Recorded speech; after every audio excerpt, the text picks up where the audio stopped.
दोस्तों, स्वागत है नैना जौनपुरी चैनल में। आप लोग कैसे हैं? आशा करती हूँ बहुत अच्छे होंगे। तो दोस्तों, हमारी वीडियो में आप लोग अंत तक जरूर बने रहना और हमारी वीडियो को बिना भगाए पूरा देखना। मैं कुछ कहना चाहती हूँ आर.के. रजनी के विषय में, जो कि हाल में अभी ट्रेंडिंग चल रहा है वीडियो। जैसे कि आपने भी देखा होगा कि आर.के. रजनी के घर में चोरी हो गया है। तो कुछ लोग इस वीडियो पे कहते हैं कोई नाटक कर रहा है, कोई बोल रहा है कि झूठ बोल रहे हैं। लेकिन मैं सच बताऊं तो मैं अपने दिल से कह रही हूँ ये कोई नाटक नहीं है। क्यों?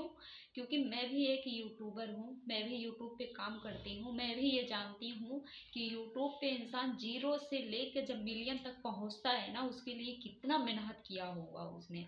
परिवार से, सबके ताने वगैरह हर चीज़ से लड़कर वो कामयाब बनता है। और जब कामयाब बनने के लिए उसने अपने लिए कुछ किया, जब किसी ने साथ नहीं दिया, वो अपने आप जब खड़ा हुआ, तो अगर कोई एकाएक उसकी चीज़ चुरा ले या गायब कर दे तो दुख होता है। अभी हमारे पास फ़ोन रहता है, अगर हमारा फ़ोन कोई ले लेता है तो हमें कितना दुख होता है। उनके घर के तो पूरी सामान ही निकल गई है, कुछ भी नहीं बचा है। अलमारी को तो ऐसे तोड़ा गया है, ऐसा लग रहा है जैसे किसी का बलात्कार हो, उसे नोच नोच के खाते हैं, वैसे तो उनकी अलमारी को तोड़ा गया है। तो मैंने खुद देखा है वीडियो में, इसलिए मैंने भी सोचा मैं भी एक वीडियो बना दूं।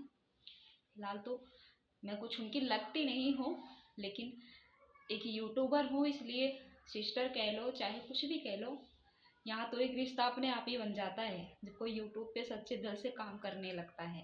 तो मुझे बहुत बुरा लगा दोस्तों इस विषय में, इसलिए मैंने भी सोचा एक छोटा सा वीडियो मैं भी बनाती हूँ। आशा करती हूँ आप लोगों को मेरी बातें समझ में आई होगी। अगर अच्छा लगा होगा तो प्लीज़ शेयर सब्सक्राइब ज़रूर करना, ठीक है। और वीडियो को लाइक कमेंट ज़रूर करना, ताकि अगर कभी आर.के. रजनी हमारी वीडियो देखे भी तो उन्हें ये लगे कि हाँ चलो, कोई झूठ मार रहा है, कोई सच तो मार रहा है उनकी इस बात को। मैं आप लोगों से हाथ जोड़ के रिक्वेस्ट करती हूँ, प्लीज़ ऐसा ना करें और छोटे यूट्यूबर को भी थोड़ा थोड़ा सपोर्ट करिए। आप किसी की बातों ना को इग्नोर करो, ये मत सोचो कि कोई झूठ बोल रहा है, कोई क्या कर रहा है। हकीकत तो वही है जो वहाँ जाके देख रहा है, क्या सच है क्या झूठ है। अगर आपको पता लगाना है तो आप जा सकते हैं वहाँ पे। हम तो बहुत दूर हैं दिल्ली में, फिलहाल अभी हम इतने बड़े यूट्यूबर भी नहीं है कि हम जा सकें। अगर आप लोगों का दुआ रहेगा तो एक दिन जाऊंगी ज़रूर, और मेरा भी मन करता है सबसे मिलने के लिए। चलो तब तक के लिए टाटा बाय बाय, मिलते हैं नेक्स्ट वीडियो में।